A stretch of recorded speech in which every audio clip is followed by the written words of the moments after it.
오늘 우리가 나눌 말씀의 제목은 주님의 몸된 교회입니다. 주님의 몸된 교회. 2025년도를 시작하면서 우리 올해 교회 표어로 주님의 몸된 교회라는 그런 주제를 가지게 되었습니다. 제가 교회를 시작하고 몇 분들이 저에게 물어보셨습니다. 목사님이 생각하는 교회는 어떤 교회인가요? 어떤 교회를 꿈꾸시나요? 라고 물어보셨습니다. 제가 멋지게 대답했겠죠? 제가 얼마나 말을 잘합니까? 그렇죠? 근데 제가 교회를 이제 시작하고 예배를 시작하면서 어떤 교회에 대한 꿈을 가지고 시작한 것은 아니었습니다. 예배를 드리기 위해서 예배가 너무 갈급했기 때문에 예배 한번 제대로 드리고 싶어서 시작한 교회였습니다. 그래서 저에게 물어봤던 분들에게 제가 대답을 못 해드렸어요. 사실은 지금은 그때 생각하면 약간 이렇게 자다가 입을 킥 한다고 하죠. 그런 순간이 있는 거죠. 저에게도 멋지게 말할 수 있었는데, 근데 시간이 지나면서 저에게 교회에 대한 그림이 없었던 게 아니었던 거예요. 저에게 확고하게 심어져 있었던 교회에 대한 생각이 있었습니다. 그것이 바로 주님의 몸된 교회입니다. 제가 교회를 사랑하는 이유가 이 오늘 읽었던 본문에 나와 있습니다. 교회는 그의 몸이니 만물 안에서 만물을 충만하게 하시는 이의 충만함이라. 하나님께서 이 세상을 고치기 위해서, 이 세상을 회복하기 위해서 세우신 기관이 학교도 아니고요, 병원도 아닙니다. 하나님께서 이 세상을 회복하기 위해서, 이 세상을 충만하게 하기 위해서, 그리고 충만이라는 단어가 사실은 완전하게 하다라는 뜻도 있는데요, 이 세상을 완전하게 하기 위해서 하나님이 세우신 것이 바로 교회예요. 그래서 저는 교회가 너무 좋습니다. 교회에 대한 기대가 커요. 교회가 힘없는 공간이 아닙니다. 그래서 제가 생각해보니까 전도사 때였던 것 같아요. 전도사 때 제가 담당했던 우리 부서 중고등부의 이름이 생명의 씨앗이었습니다. 생명의 씨앗. 아는 분 없으니까 그렇죠? 우리 아이들하고 같이 예배를 드리면서 항상 구호를 외쳤습니다. 뭐라고 했냐면 생명의 씨앗, 세상을 위한 하나님의 대답이라고 외쳤어요. 멋있지 않습니까? 네. 한번 해보려고 합니다. 덴버 산위의 교회는 세상을 위한 하나님의 대답입니다. 아멘.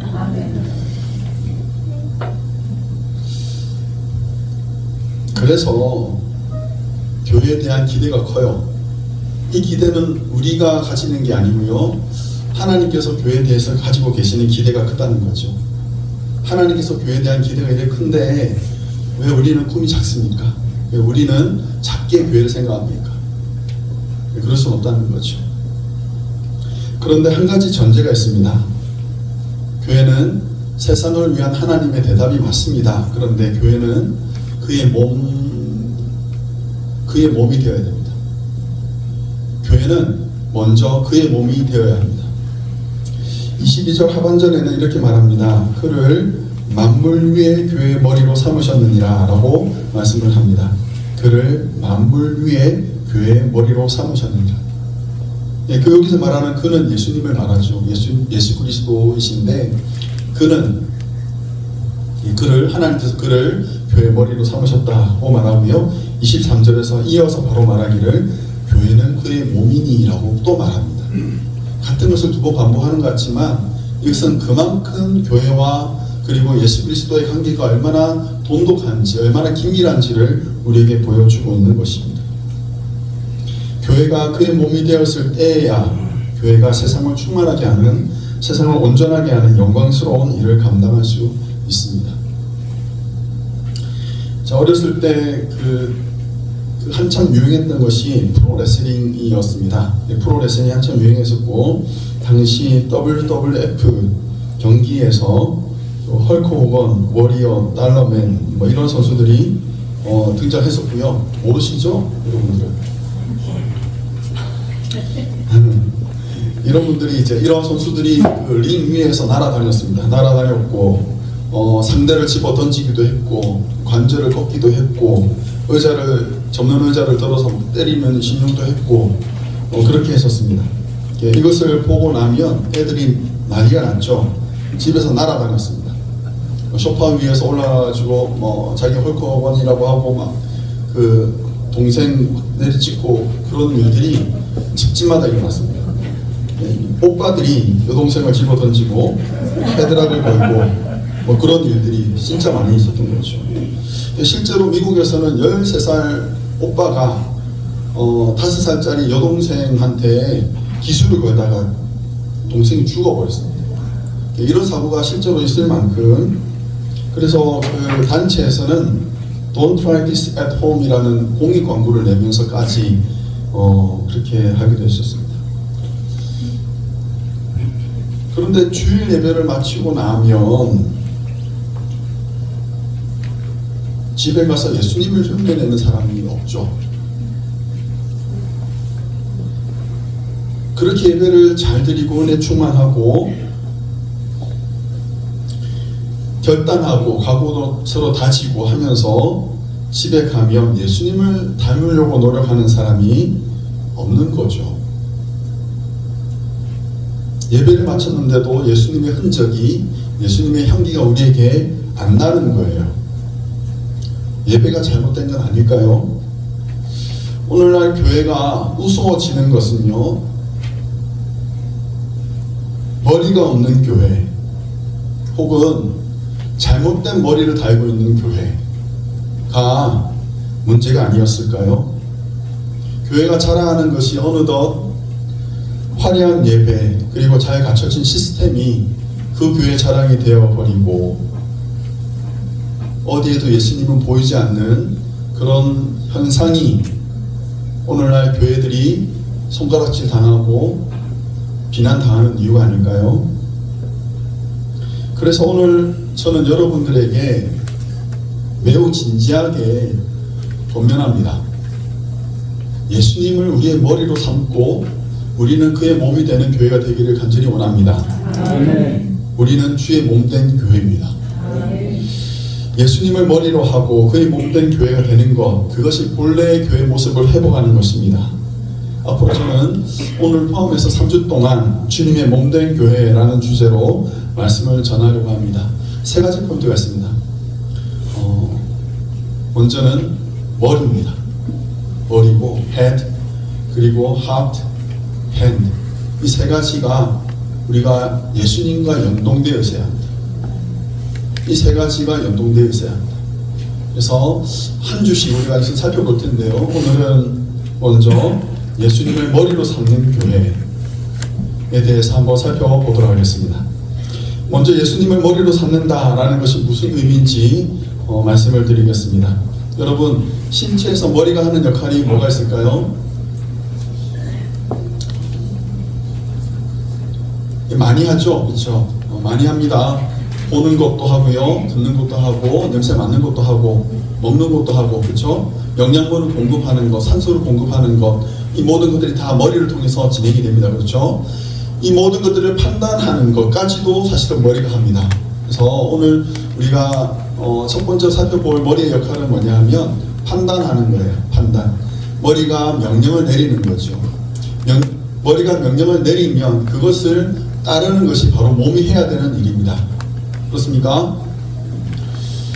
만약에 머리에서 명령이 내려졌는데 그것을 몸이 따라가지 못한다면 문제가 있는 거예요. 간단한 자기 점검 한번 해보도록 하겠습니다. 저를 따라서 하시고요. 손을 이렇게 들어 주실까요? 이렇게 들어 주시고, 오랜만에 하네요, 저는. 자, 이렇게 하시고, 엄지손가락 한번 오른손에 엄지손가락을 펴주시고 왼손에 새끼손가락을 펴주시고. 자, 지금 여러분이 보셨을 때는 왼쪽이죠. 왼쪽으로 향했습니다. 오른쪽으로 향했나요? 오른쪽 향해 있군요. 네, 제가 반대로 서 있군요. 자, 이 상태에서 하나, 둘, 셋 하면 새끼손가락은 접어주시고 엄지손가락 펴주시고 엄지손가락 접어주시고 새끼손가락 펴주시고. 자, 하나, 둘, 셋. 다시 이 반대로 하나, 둘, 셋. 임장로님 제가 봤습니다. 네, 한 번만 더 해볼까요? 하나, 둘, 셋. 네, 박지상이 안 되죠? 잘 되시는 분. 잘 되시는 분 있어요? 이게 된다고요? 되세요? 이게 되는 거예요? 돼요? 그래요? 제가 시간 있으면 이거 노래 부르면서 할 수도 있거든요. 자, 손 내립시다. 자, 이거 왜 굳이 했을까? 왜 제가 굳이 했을까요? 잘 안 되는 게 정상이거든요. 잘 안 되는 게 정상이에요. 이게 잘 안 되는 거예요. 이게 쉽지 않습니다. 여러분 평소에 이거 집에서 할 일이 없잖아요. 그렇죠? 그렇죠? 이게 할 일이 없는 거예요. 되지 않습니다. 안 되는 게 정상 맞습니다. 근데 뭐냐면 안 되는 거, 익숙하지 않은 거, 그런 것을 내가 명령을 내렸을 때 몸이 따라가느냐, 잘 안 된다는 거예요. 그러면 안 되는 것을 만족하고 있을 것이냐, 필요한 것이라면 이걸 우리가 연습을 해야죠. 그렇죠? 오늘 여러분 집에 가서 한번 해보십시오. 송아지 송아지 하면서 맞추면서 일단 해보십시오. 처음엔 안 돼요. 그런데 몇 번 하면 조금 더 익숙해지고 조금 더 하면은 완전하게 익숙해져 버립니다. 그러면 몸이 따라가요.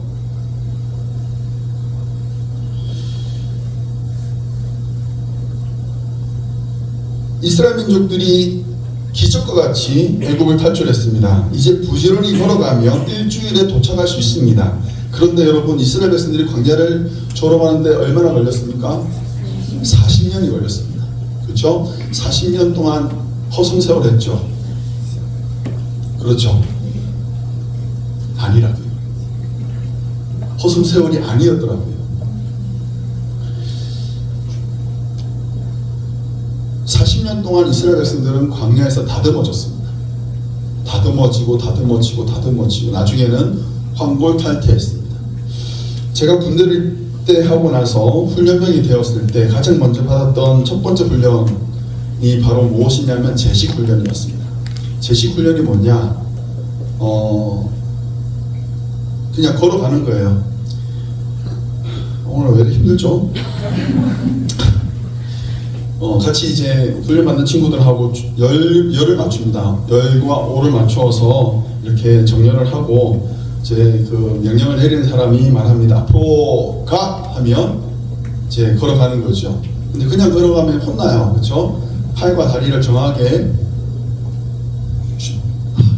가볍게 달걀을 친다 생각하고 팔은 가볍게 흔들어주면서 발과 팔이 반대되는 방향으로 해서 걸어가야 됩니다. 이것이 말이 쉽죠. 처음에는 이것도 잘 안 되더라고요. 앞으로 가다가 그죠? 왼발 하다가 우양 앞으로 가 하면 또 오른쪽 툭 틀어야 돼요. 근데 꼭 반대로 트는 친구들이 있어요. 가다가 발이 안 맞아요. 그러면 가다가 발 바꿔 가 하면은 또 발을 바꿔서 가야 돼요. 또 뒤돌아가 또 뒤를 돌아가야 되고요. 제자리에 서 하기까지 얼마나 힘든지 모릅니다. 걸어가는 거, 방향 바꾸는 거, 그거 하는 것만으로도 아침부터 저녁까지 해가 질 때까지 하는 거예요. 연병장에서 모래먼지 뒤집어 쓰면서. 군인이 되는 데 있어서 가장 먼저 해야 되는 것은 뭐냐면 제식이, 가고 서는 것, 방향을 바꾸는 것, 명령이 떨어지면 그것에 맞춰서 움직일 줄 아는 것, 이것이 군인으로서 가장 먼저 해야 되는 훈련입니다. 이스라엘 백성들요, 출애굽했을 때 그들은 오합지졸이었습니다. 숫자만 많았지 숫자만 많은 덩치 큰 무리였지 그들은 훈련이 되지 않은 그냥 오합주질이었어요. 가자 그러면 왜 갑니까? 라고 물어봅니다. 야 여기 서 하면 싫어요 라고 얘기합니다. 이거 먹어 하면 나 이거 싫어요 라고 얘기하면서 왜 우리에겐 고기를 주지 않습니까? 라고 항의하는 사람들이 이스라엘 백성들이었습니다. 40년이 지났습니다. 40년 동안 이스라엘 백성들이 뭘 훈련받았습니까? 만나를 먹으면서 하나님이 말씀하시면 되는 것인 줄 알고 그것을 믿는 것을 훈련받았습니다.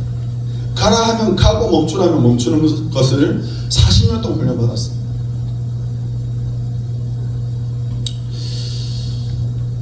광야 생활을 마무리하면서 모세가 백성들에게 이렇게 말씀합니다. 신명기 8장 2절 말씀입니다. 같이 한번 읽어보겠습니다. 내 하나님 여호와께서 이 40년 동안에 내게 광야길을 걷게 하신 것을 기억하라. 이는 너를 낮추시며 너를 시험하사 내 마음이 어떠한지 그 명령을 지키는지 지키지 않는지 알게 하려 하십니다. 아멘.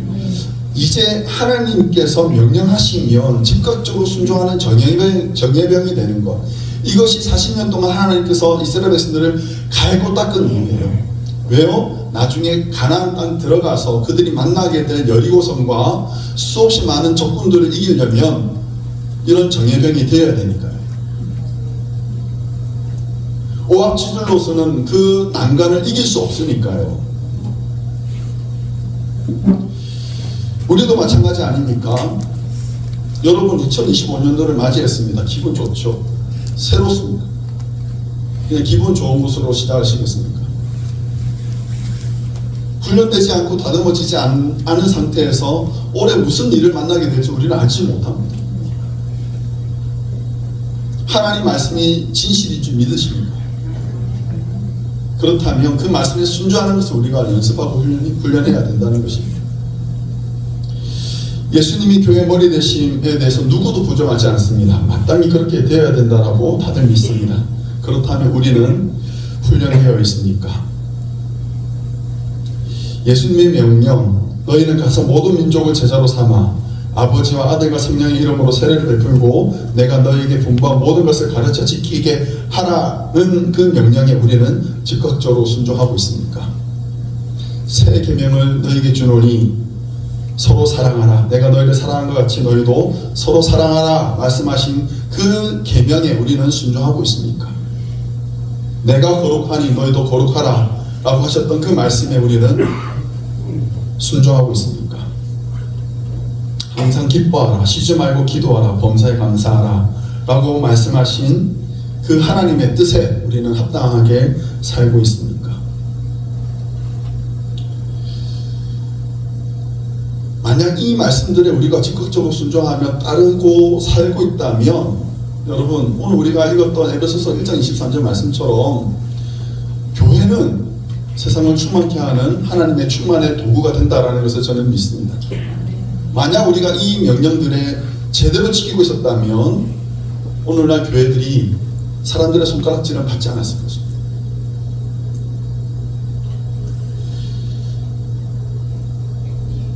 아직도 에베소서 1장 23절 그 세상을 충만케 하시는 하나님의 그 뜻이 이루어지지 않은 것은 우리가 순종하는 일에 익숙하지 않기 때문인 것입니다.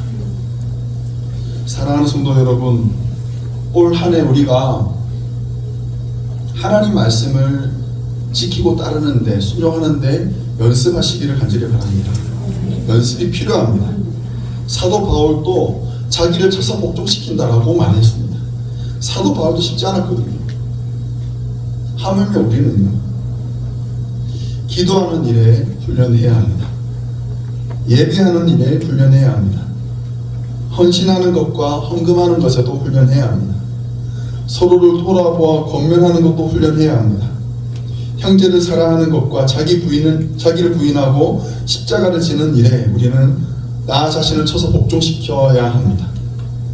그래서 예수님의 말씀, 그 말씀에 즉각적으로 순종하는 그런 우리 덴버 산위의 교회가 되기를 주의 이름으로 축원합니다.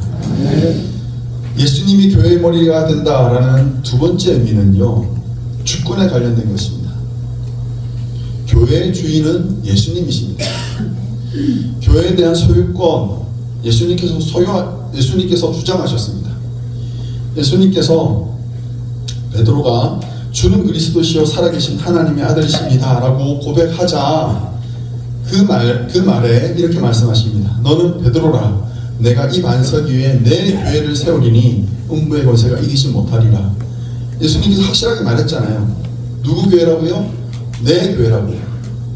자기 교회라고 예수님께서 말씀하셨습니다. 교회 주인은 예수님이십니다. 그런데 안타까운 일들이 있죠. 자꾸 사람이 교회 주인이 되려고 하는 거죠. 여러분, 목사에게 교회 지분이 있겠죠? 대답을 안 하십니다. 특히나 캐측한 목사라면 지분 더 있겠죠, 그렇죠?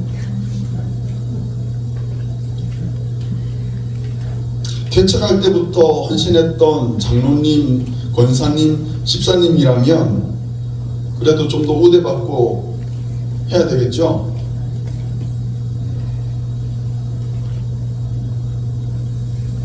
이거 정리 못하면 우리가 헷갈리는 겁니다. 이거 우리가 정리 못하면 교회 주인이 애매해지는 거예요.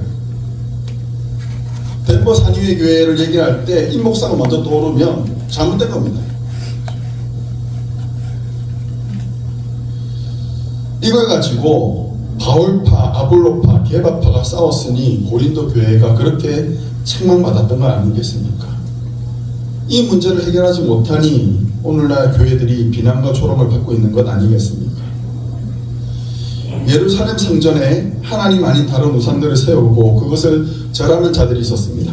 성전 안에서 금과 은이 흔해지고 돈을 찾는 것들이 더 많아지고 반대로 긍휼을 베풀거나 정의를 이루는 일들이 참 궁해졌을 때 에스겔서 10장에서는 놀라운 장면 하나 보여줍니다. 뭐냐면 하나님의 영광이 떠나가는 장면이에요. 사람이 주인이 되고 하나님은 보이지 않고 정의는 사라지고 그런 곳에 성전의 주인 되시는 하나님께서 참지 못하고 그곳을 떠나가시는 거죠. 거룩하신 하나님께서 천사들과 함께 성전 동편으로 나가십니다. 뒤도 돌아보지 않으십니다.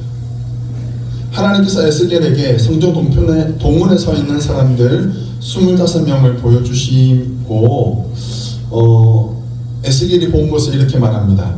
내가 그 중에서 아수르의 아들 야사나와 분하야의 아들 불야다를 보았으니 그들은 백성의 고관이라.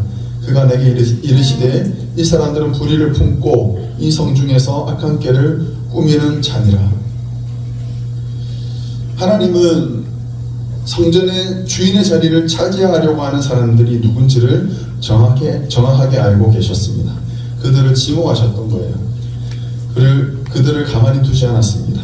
에스겔이 성전이 환상을 마칠 때쯤에 방금 언급했던 분하야의 아들 불야다가 죽게 되었습니다. 예수님께서 성전을 청소하실 때 예수님의 마음속에 분노가 가득하셨습니다. 매매하던 사람들을 쫓아내시고 그들의 물건들을 다 치우셨습니다. 그러면서 이렇게 말씀을 하십니다. 내 집은 망민이 기도하는 집이라 칭함을 받으리라고 하지 아니하였느냐. 너희는 강도의 소굴을 만들었느니라.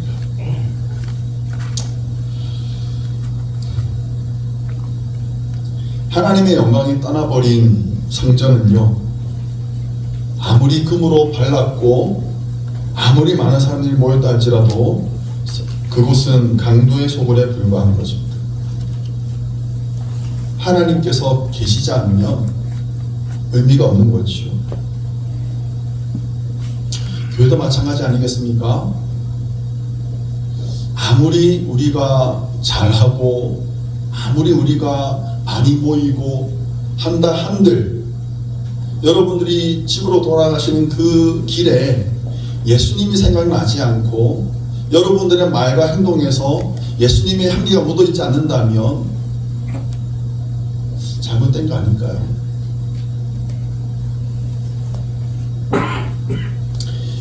여러분, 모세가 없었으면 이스라엘 백성들이 출애굽을 못했겠죠. 사도 바울이 없었으면 초대교회가 아마 못 섰겠죠. 아니죠. 아니죠. 하나님은 자기의 뜻을 이루시죠. 결국에는 이루시죠. 모세가 이스라엘 백성들 가나안 땅에 들어가는 데 있어서 지분이 있습니까? 지분이 있다고 내 지분 달라라고 따지는 것이 맞습니까? 아니죠. 모세는요, 하나님이 그 영광스러운 사역에 쓰임받았다라는 사실에 감사하고 기뻐해야죠. 바울이 그 고생을 하면서 내가 이만큼 고생했으니 나에게 이런 지분을 달라고 말한다면 바울은 하나님의 종이 아닌 거죠.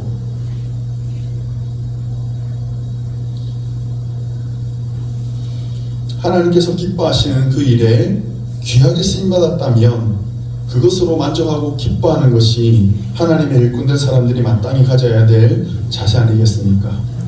모세나 바울은 자기 지분을 요구하지 않았습니다. 자기가 쓰임받은 것에 그냥 그저 감사했을 뿐입니다.